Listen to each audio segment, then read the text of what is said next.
कभी-कभी मेरे साथ ऐसा होता है कि मैं शांत होता हूँ और गहरे ध्यान में चला जाता हूँ। फिर जब मैं वापस आता हूँ तो ऐसा फ़ील होता है कि मैं शरीर में आया हूँ। ये एग्ज़ैक्टली वो नहीं है जो मैंने पढ़ा है। स्क्रिप्चर्स कहती हैं कि आपको मरने से पहले मरना होगा। मरना तो बड़ी बात हो जाती है। कृष्णमूर्ति इसको बहुत अच्छे से बोलते हैं। You should learn to die to your thoughts. Dying to your thoughts. और ये चीज़ मेरे साथ हुई लेकिन कृष्णमूर्ति को पढ़ के नहीं। कृष्णमूर्ति को पढ़ के समझ में आया कि अगर मैं मेरे थॉट्स के प्रति मैं मर जाता हूँ, तो वो दरवाज़ा खुल सकता है जिसको हम समाधि कहते हैं। 8 स्टेप्स हैं योग के कौन-कौन से? यम, नियम, आसन, प्राणायाम, प्रत्याहार, धारणा, ध्यान, समाधि। इसमें सबसे मुश्किल स्टेप कौन-सा है? प्रत्याहार। प्रत्याहार। क्यों? डिटैचमेंट। क्योंकि उसमें आपको फिज़िकल बॉडी से अपनी मॉलिक्यूलर बॉडी का डिटैचमेंट हो जाता है। यम, नियम, आसन, प्राणायाम, प्रत्याहार, धारणा, ध्यान, समाधि। इसमें प्रत्याहार मतलब आपका फिज़िकल बॉडी से आपका मॉलिक्यूलर बॉडी सेपरेट होता है और वो भी जगते हुए। ऐसा रोज़ होता है सोते समय। अगर ये हम नहीं करते हैं, अगर योग के 8 स्टेप्स को नहीं सीख पाते हैं और अपने आप को कॉन्शियसली अपने फिज़िकल बॉडी से अलग नहीं कर पाते हैं, तो अल्टीमेटली ये होगा ही at the time of death.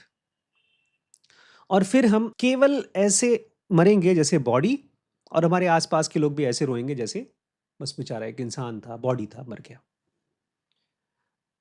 अगर आप वो दरवाज़ा खोलना चाहते हैं जहाँ पर आप बॉडीलेस स्टेट में अपने आप को जान सकें, अपने लव्ड वन्स को देख सकें कि वो एक अनंत थे, आत्म थे, जिसको कृष्ण आत्म कहते थे। उसके लिए you have to learn to die to your thoughts. अब दिक्कत ये है, थॉट्स मरते ही नहीं। मधुमक्खी की तरह हैं और ऐसी मधुमक्खी को जो दिमाग के अंदर बैठे हुए हैं और बड़े काम की मधुमक्खी है। उन्हीं की मदद से हम लोग ज़िंदगी चला रहे भाई। पासवर्ड याद है थॉट्स की वजह से, लोगों का नाम याद है, रिश्ते याद हैं। ये तो मालूम पड़ा दिमाग में थॉट है कि भाई औरत बीवी है, कोई भी औरत बीवी मान ली। लोग दारू के नशे में यही कर लेते हैं। कुछ भी आदमी सोच लेता है। तो कुछ खास टाइप के थॉट्स हैं जिनके प्रति हमको मरना है। उसका मैंने एक नया नाम दिया है। कृष्णमूर्ति उसको बोलते थे नोन, वेदांत में उसको कहते हैं माया। मैंने उसको एक नया नाम दिया है। मैं सुना उसी नाम से किताब लिखी है हम लोग। उसका नाम है सूडो रियल। सिंपल से वर्ड है सूडो रियल। सूडो रियल मतलब झूठा सच। इसका प्रॉपर डेफिनेशन मैंने निकाला है। सुनना चाहेंगे? एक ऐसी रियलिटी जो इमेजिनेशन से क्रिएट हुई है। उसकी दिक्कत ये है कि वो रियल की तरह एक्सपीरियंस होती है, इसलिए वो हमारे इमोशंस को, हमारी आइडेंटिटी को और हमारी सफरिंग को गवर्न करती है। इसको बोलते हैं सूडो रियल। कृष्णमूर्ति इसको बोलते थे नोन। उनकी जो one of the most powerful books का नाम क्या था? Freedom from the known. Vedanta में इसको क्या बोलते हैं? माया। माया बाहर की दुनिया को नहीं कहते कि आपके सामने एक आदमी आया है वो चला गया, वो तो रियलिटी है, रियलिटी का एक रूप है। माया कहते हैं आपके मन में चलने वाले इमेजिनेशंस को, थॉट्स को। देखिए, शुरुआत ऐसे करनी होगी। अगर आपको मरने से पहले मरना है, समाधि के लिए तैयार होना है, तो आपको शुरुआत कहाँ से करनी होगी? कोई बात नहीं, डरो मत।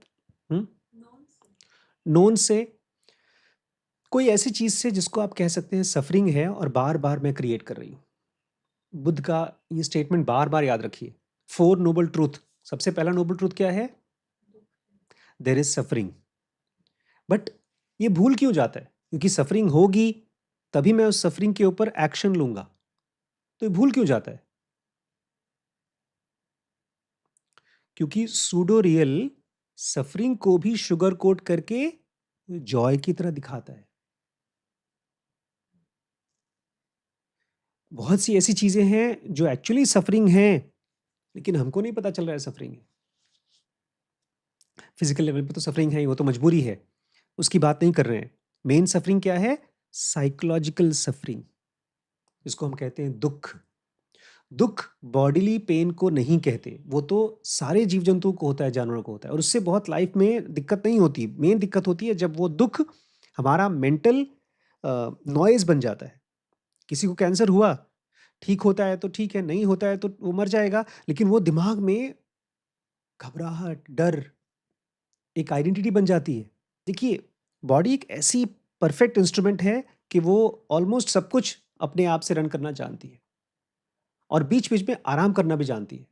सफरिंग चालू होती है जैसे ही हम सोचना शुरू करते हैं अपने बॉडी से रिलेटेड चीज़ों के बारे में या लाइफ के बारे में जब सोचते हैं। क्यों सोचते हैं? कल की बात को मैं आज फिर से लूँगा और आपको एक नया पिक्चर पेंट करके दिखाना चाहता हूँ। कल मैंने शुरू की थी वो पेंट करने के लिए। एक है क्या? दुनिया, ब्रह्मांड, यूनिवर्स। एक हैं हम। क्या हम इस यूनिवर्स से अलग हैं? हम जैसे मानते तो हैं। चलिए हम मानते हैं, वेरी गुड। लेकिन क्या हैं? क्या जैसे पेड़ पत्ते से अलग है? नहीं। नहीं है। अगर पेड़ नहीं होगा तो पत्ता नहीं होगा और पत्ते खत्म हो जाएंगे तो पेड़ भी धीमे-धीमे खत्म हो जाएगा। तो इस यूनिवर्स में और हमारे बीच में कोई भी डिफरेंस नहीं है। एक सिंगल एंटिटी है। लेकिन प्रॉब्लम कब शुरू होती है? जब हमारे साथ जो कुछ भी होता है उसके बारे में हम कहते हैं, ऐसा क्यों हुआ? मेरे साथ ही क्यों हुआ? ये है थॉट्स के लेवल पे अपने आप को दुनिया से अलग करना। और एक चीज़ और है, इमेजिनेशन। अरे तुम्हारे साथ कुछ हुआ है, कोई एक्सीडेंट हो गया है, आपकी अगर आज कहीं जाना पड़े तो आपकी दिनचर्या डिस्टर्ब हो जाएगी। मतलब हो जाएगी, ऑब्वियसली पूरा रूटीन डिस्टर्ब हो जाएगा। अब ये तो अगर वो हो गया, जो आप नहीं चाहते तो वो हो गया, तो वो तो एक रियलिटी है ना। उस रियलिटी को बॉडी, माइंड जी नहीं लेता। उसको बोलता है क्यों हुआ? और जैसे ही हम रियलिटी के ऊपर सवाल उठाते हैं कि क्यों हुआ या नहीं होना चाहिए, तो क्या होता है? यूनिवर्स और हमारे बीच में सेपरेशन हो जाता है। नहीं, इस चीज़ को आप पहचान पाइए, क्योंकि आजकल क्या हो रहा है मेरे साथ, कहीं पर भी, जैसे आज बड़ी मम्मी मेरी बहुत तारीफ़ कर रही थी, बहुत ही अच्छी बात बोली उन्होंने मेरे लिए। बोलती है हम दोनों में से मेरा ईगो ज़्यादा है, तुम्हारा भी है लेकिन मेरे से कम है। यही कहा था ना तुमने? हुँ? वो जो ईगो कह रही हैं, वो क्या है? अभी आज ही मैंने को कहा हाँ, तुम्हें तो बस मेरे साथ कार में घूमना है, मेरे साथ वॉक करना है, मेरे साथ खाना है, मेरे साथ गाना गाना है, मेरे साथ डांस करना है। अरे मेरी ज़िंदगी कुछ अलग है कि नहीं? बोलती नहीं है। बड़े प्यार से ही बोला उन्होंने। अब मेरी ज़िंदगी क्या है? चलो शादी में जाओ। मैं इतना महान योगी जो लोगों को ज्ञान दे रहा हूँ और मुझे क्या करना पड़ रहा है? डांस करना पड़ रहा है बीवी के साथ। लेकिन अगर करना पड़ रहा है तो मैं क्या नहीं कर रहा हूँ ताकि मैं दुखी ना हूँ? उसके बारे में थॉट्स नहीं आ रहे। रेज़िस्ट नहीं कर रहा हूँ। हम लोग गए रियूनियन पे, आपने मेरा व्लॉग भी देखा होगा। कितना मस्त, मैं डांसर तो हूँ नहीं, फिर भी डांस किया। मैं व्लॉगर नहीं हूँ, फिर भी व्लॉग कर रहा हूँ। मैं डॉक्टर नहीं हूँ, फिर भी डॉक्टरी कर रहा हूँ। लेकिन इन सारे प्रोसेस में मैं एक अदृश्य एंटिटी की तरह काम कर रहा हूँ। अदृश्य एंटिटी मतलब मेंटली मैं क्या नहीं कर रहा हूँ? रेजिस्ट नहीं। रिस और इसलिए मैं नहीं कर रहा हूँ क्योंकि जो भी मेरा मन बोलता है ना, वो झूठ है। क्योंकि जो हो रहा है वो सच है। ये बड़ी क्वालिटी है। सूडो रियल एक तरह की इमेजिनेशन है जो एकदम ऐसा दुनिया बनाती है जैसी दिखती है बाहर। हमने पिक्चर देखी थी मैट्रिक्स। पता है मैट्रिक्स किस चीज को बोलते हैं? एक सिमुलेशन दुनिया जो एक्चुअली है नहीं, आपके मन में है। छोटे-छोटे बच्चे अपने क्यूब्स में पड़े हुए थे और सब कुछ कल्पना में जी रहे थे। किसी से मिलना, दौड़ना, चलना सब कुछ कल्पना में चल रहा है। जॉब करना, परेशान होना, वो सब कुछ चल रहा है। वो था मैट्रिक्स। वही मैट्रिक्स हम यहाँ पर जी रहे हैं in the forms of thoughts and emotions. Pseudo real मतलब बाहर की दुनिया जैसी है वैसी ही एक हम मन मन के अंदर बनाते हैं। उसके बाद मन के अंदर की दुनिया में हम पेंट करते हैं। ये वाला अच्छा कमरा, ये वाला खराब कमरा, ये सेंटेंस बहुत खराब था, ये आदमी को नहीं बोलना चाहिए था, अगर ये हो जाता है तो बहुत अच्छा है। ये अंदर की दुनिया को हम जीते हैं। इसको मैं बोलता हूँ सूडो रियल। ये बहुत क्रिएटिव है, हमारा माइंड बहुत क्रिएटिव है। हमारा माइंड खाली सोचता नहीं है, पूरी दुनिया बनाता है। Past, future, identity, story, meanings. उसके साथ बहुत बुरा हुआ, वो तो बेचारा मर गया, उसका ब्रेकअप हो गया। अरे मेरा बेटा बेचारा कुछ करता नहीं है, करेगा क्या? उसके साथ देखो, उसका आईएएस है उसका दामाद। लेकिन जो भी हम बोल रहे हैं, आईएएस, बड़ा बिजनेस, ब्रेकअप, ये खाली एक इमोशनल रिएक्शन नहीं है तो और क्या है? कितना मजा आता है ना, मन के अंदर हम देखते हैं किसी को, लोग प्यार से डांस कर रहे हैं, पता है कितनी अच्छी जिंदगी चल रही है, क्या पता बेचारे को मजबूरी में गुरुजी को डांस कराया जा रहा है, या कोई आदमी बेचारा दारू पी के पड़ा है, जिंदगी बेकार है, अरे वो खुश है दारू पी के, तुम्हें क्या पता?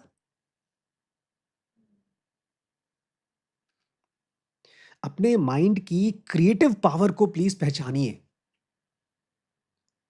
बुद्ध के साथ भी यही हुआ था। उनका मन को बोलता है कि मैं तुम्हें सब कुछ दे दूंगा। बुद्ध क्या करते हैं, अच्छा सही में क्या क्या दोगे, क्या क्या करवाओगे, मतलब बोलते नहीं थे, देखते थे। एक इमेजिनेशन, देखिए थॉट आया, थॉट के साथ ठीक है, लेकिन उसके साथ क्या नहीं आना चाहिए तुरंत, अगर आप रोक सकें तो इमेजिनेशन, इमोशनल रिएक्शंस। आपका 50,000 रुपए का नुकसान हुआ, दुख आने वाला है, लुक एट इट कि एक फैक्ट है, नुकसान हुआ। इमेजिनेशन होने से अगर आप रोक सकें तो आपने पूरी माया जाल को रोक दिया है, पूरे ब्रह्मांड को रोक दिया है। जैसे आपके दिमाग में एक इमेजिनेशन, एक थॉट बना, इमोशन बनी, कहानी, पूरा का पूरा ब्रह्मांड बन जाता है। कहानी है, द्रौपदी पिछले जन्म में बड़ी परेशान थी कि उसको कायदे का हस्बैंड नहीं मिला, वो क्वालिटी वाले, तो अगले जन्म में 5 हस्बैंड मिल गए। एक इमेजिनेशन, मतलब कहानी है बट एक इमेजिनेशन से अगली लाइफ बन गई। आप लाइफ आस-पास की दुनिया में, अपने घर में, चाहे परिवार के साथ, चाहे अकेले रहते हुए, आप सफ़र नहीं कर रहे हैं, परेशान नहीं हो रहे हैं। आपको सफ़र कौन करा रही है? इमेजिनेशन।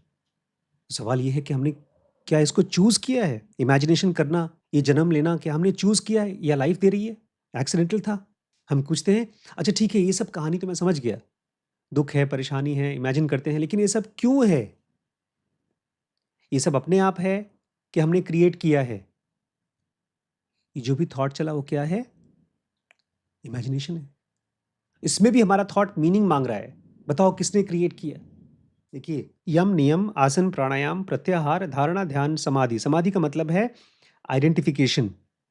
हमारा आइडेंटिफिकेशन विथ हमारे सेल्फ, जो भी हमारा सेल्फ है उसके साथ जुड़ पाना।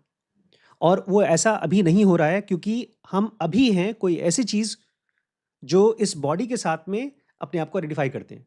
उसको पता है शास्त्रों में क्या कहते हैं? अहंकार। उसको इंग्लिश में क्या कहते हैं? ईगो। ईगो। मेरी वाइफ ने मुझसे क्या कहा, तुम्हारा ईगो कम है, मेरा ईगो ज़्यादा है। लेकिन क्या है ego? A body, a mind, a functioning organism. एक बॉडी, वो भी ईगो है, उसी के साथ चलने वाला माइंड, और कुछ कुछ हो रहा है, फंक्शन कर रहा है। अगर इसके बारे में हमने और कुछ पूछा, कुछ भी कहानी जानने की कोशिश की, तो वो क्या है? इमेजिनेशन। इमेजिनेशन। अगर ईगो के बारे में हम ये पूछते हैं कि अच्छा ईगो कैसे खत्म होगा, तो क्या है? इमेजिनेशन। ये है डाइंग टू योर, एक तरह से मैं आपके थॉट्स को जहर दे रहा हूं। जो भी थॉट आ रहा है उसको पकड़कर मैं बता रहा हूं, ये तो इमेजिनेशन है, क्या फायदा सोच करके? ये दुनिया फिर कौन चला रहा है? भगवान कौन है? हमारा ये जो काल्पनिक मन है, जिसको, जिसने बुद्ध को फंसाने की कोशिश की थी, वही हमसे क्या कह रहा है? ये ब्रह्मांड किसने बनाया? ये बॉडी को कौन चला रहा है? कोई तो होगा, भगवान। हाँ बिल्कुल। जो भी है वो कहाँ कंज्यूम हो रहा है इस समय? इमेजिनेशन में। जब ये सवाल पूछते हैं तो उस सवाल का कोई पर्पस ही नहीं है। अगर उससे लाभ हो, अगर एक सेकंड के लिए भी हम इमेजिनेशन को पकड़ सके और रोक सके, आपने एक विचार के सामने मर गए। जैसे आप एक एक विचार, एक एक इमोशन के लिए मरते जाते हैं, वैसे ही आपका ईगो कमजोर होता जाता है। ईगो ऐसे नहीं मरता कि आप उसका गला घोट दे, क्यों है ईगो, मर जाए, तपस्या करके मैं बहुत बड़ा हो जाऊं, एनलाइटेंड हो जाऊं। नहीं, जहां पर भी आप दुनिया के साथ में लड़ाई नहीं करते, मन में ईगो मरता जाता है। जब भी आपके मन में ये बात आ रही है कि यार मुझे टॉर्चर हुआ है कभी ना कभी, मेरे साथ किसी ने गलत किया है, बिल्कुल हुआ होगा, बिल्कुल चोट लगती है, बचपन में बहुत बार चोट लगी है, अभी भी चोट लगेगी। भविष्य में भी चोट लगेगी। चोट शरीर में रहे तो ठीक है, उसके बाद क्या बन जाता है? कहानी बन जाता है। इस आदमी ने मुझे मारा था इसलिए चोट लगी है। इसने मुझे अच्छे से 10 साल मेरा खराब कर दिया, नहीं तो मैं कुछ और कर सकता था। मेरी वाइफ थी, मेरा हस्बैंड था, जो भी था। मेरे बच्चे गड़बड़ निकल गए। अरे जो है वो तो है, लेकिन उसमें से निकलना नहीं चाहिए। लाइफ सितार की तरह है, उसको बजाइए मत, म्यूजिक मत निकालिए उसमें से। इस मोमेंट पर माइक्रो ऑब्जर्वेशन देखिए, कौन से थॉट हैं जो मैं अपने साथ जोड़ करके कहानी बना रहा हूं, और कौन से थॉट हैं जो सच्चाई के नजदीक हैं। ये क्या है? क्लास। ये एक थॉट सच्चाई के नजदीक है, बस। किसका है? ये कौन सा थॉट है? ये कहानी वाली थॉट चालू हो गई। ये मेरा है, ये उसका है। अच्छा अच्छा, ये कल्पना है। Die to this idea. यहाँ पर dkbrains.com में हम लोग इमेजिनेशन को आंख बंद करके अपने मन में चलने वाली कहानियों को, जो कि सूडो रियल हैं, एकदम असली लगती हैं, उसने मारा, मेरे साथ गलत हुआ, उसको ब्लाइंडली बिलीव नहीं करना है। जैसे ही कोई बात आपका मन बोलता है, आप उसको क्या बोलेंगे? हाँ, इमेजिनेशन है। कोशिश करें उसको बोले ही नहीं, देखें कि हाँ इमेजिनेशन है। अच्छा, एक एक सेकंड अगर आप अपने थॉट्स को, अपने इमोशंस को देख सके, तो खत्म नहीं होंगे, आप ज्यादा सेंसिटिव होंगे, और आपके और इस ब्रह्मांड के बीच का जो गैप है, जो बना रखा है हमने, कि ये मैं हूं और ये दुनिया है, घुल जाएगा। और आप देखेंगे अचानक से, जैसे ब्रह्मांड, यूनिवर्स, रियलिटी कभी मरती नहीं, आप भी कभी नहीं मरते। दैट इज अ मोमेंट जब आपका प्रत्याहार स्टार्ट होगा, detachment from this centre of ego या तो सेल्फ। लेकिन शुरुआत कहां से करनी पड़ेगी? जो कुछ भी मन में चल रहा है उसको पूछिए, अच्छा अच्छा अच्छा, ठीक ठीक ठीक, रोकिए भी मत, एक सेकंड के लिए बस खाली देखिए, उसी में ही रुक जाता है। इमेजिनेशन को अगर आप उसकी कहानी, लंबी लंबी कहानी सुनना कम कर देंगे, तो कहानियां ही बंद हो जाती है। अब दूरदर्शन कौन देखता है?